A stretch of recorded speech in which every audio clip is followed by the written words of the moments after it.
Você acabou de dar à luz. O bebê está vivo. Você está viva. E agora todo mundo ao redor age como se o pior tivesse passado. Não passou. O pior para o seu corpo está apenas começando. Nas próximas semanas, você vai sangrar, vai infeccionar, vai trabalhar, vai carregar, sem analgésico, sem médico, sem descanso. O parto acabou há poucas horas. Você está deitada sobre o mesmo colchão de palha onde deu à luz. O feno ao redor ainda está manchado. Você não consegue se mover sem sentir. Não é uma dor aguda, é uma dor ampla, profunda, que ocupa o abdômen inteiro e irradia para as costas, para os quadris, para as coxas.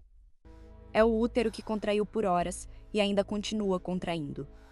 Cada contração pós-parto é um lembrete de que o processo não terminou simplesmente porque o bebê saiu. Você está molhada. O sangramento começou imediatamente após o nascimento e continua.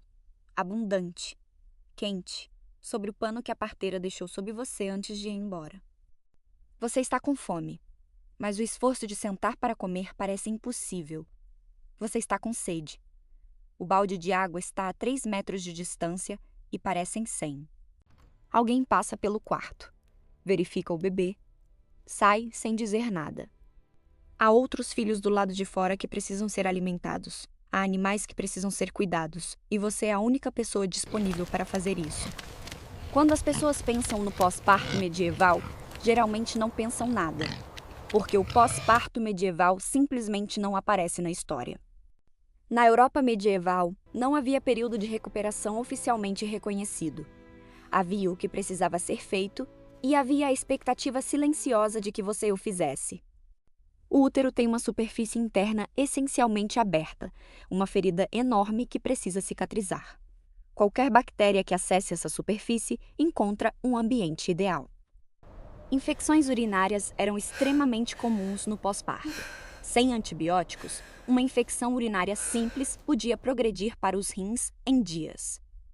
Mastite, infecção do tecido mamário, era dolorosa, incapacitante e sem tratamento adequado podia evoluir para abscesso que precisava ser drenado sem anestesia. A laceração cicatrizava sozinha, no mesmo ambiente sem higiene do parto, com o mesmo pano que estava absorvendo o sangramento, em contato com a palha, o feno, a terra batida do chão. Para uma mulher camponesa, o resguardo real durava o tempo que ela conseguia permanecer fora de pé, que em muitos casos eram horas, não dias, horas. Registros de comunidades rurais medievais documentam mulheres voltando ao trabalho nos campos no 2º ou 3º dia após o parto. Com o sangramento ativo, com as contrações ainda presentes, com a laceração ainda fresca, com o leite descendo e os seios doendo, com a exaustão acumulada de dias sem sono real. O sofrimento pós-parto era tão comum, tão universal, tão esperado, que havia deixado de ser considerado sofrimento. Era simplesmente como as coisas eram. Havia poucas palavras disponíveis para descrever isso a alguém que o levasse a sério. Não havia estrutura de validação. Com o tempo, você aprendia a não nomear o que sentia. Não porque havia parado de sentir, porque nomeá-lo não mudava nada. Você acorda antes do amanhecer porque o bebê chora. A sucção desencadeia uma contração uterina que dói mais do que você esperava para o 5º dia. O sangramento está mais pesado do que estava ontem.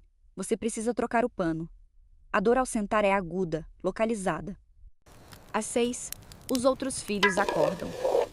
O mais velho tem 5 anos, o do meio tem 2. Eles precisam ser alimentados. Às 7, os animais. Você carrega o balde. É menos pesado do que seria normalmente porque você colocou menos água. Mas o movimento de agachar faz a dor irradiar pela virilha. Às 10, o bebê chora de novo. Você senta para amamentar. A contração volta. Você espera que passe. Às 11, você percebe que os seios estão mais quentes do que deveriam. Há um nódulo no seio esquerdo que não estava lá ontem. À tarde, você está de pé há horas. A fraqueza que sente não é o cansaço normal de um dia longo. É uma fraqueza que vem de dentro. Ao anoitecer, você deita, exausta de uma forma que não tem palavra. sabendo que em 2 horas o bebê vai acordar de novo e que amanhã vai ser igual. Havia mulheres que desenvolviam o que hoje chamamos de depressão pós-parto severa. Sem diagnóstico, sem tratamento, a mulher era vista como fraca, ou como possuída, ou como punida por algo. Havia mulheres cujo sangramento pós-parto nunca diminuiu adequadamente, que foram perdendo sangue por dias, por semanas, que ficaram cada vez mais pálidas, mais fracas, mais desorientadas. Ela tem 24 anos, é o 5º filho. No 10º dia após o nascimento, ela está de pé, trabalhando, com dor, mas de pé. No 15º dia, a febre começa. Baixa no início. Ela acha que é cansaço, que vai passar. No 18º dia, a febre está alta. O lado esquerdo do abdômen dói de uma forma que não é como as outras dores. No 22º dia, ela não consegue mais levantar. O bebê que sobreviveu ao parto está sendo alimentado pela vizinha. Os outros 4 filhos estão no quarto. O mais velho, que tem 7 anos, está tentando manter o fogo aceso. Ela sobreviveu ao parto.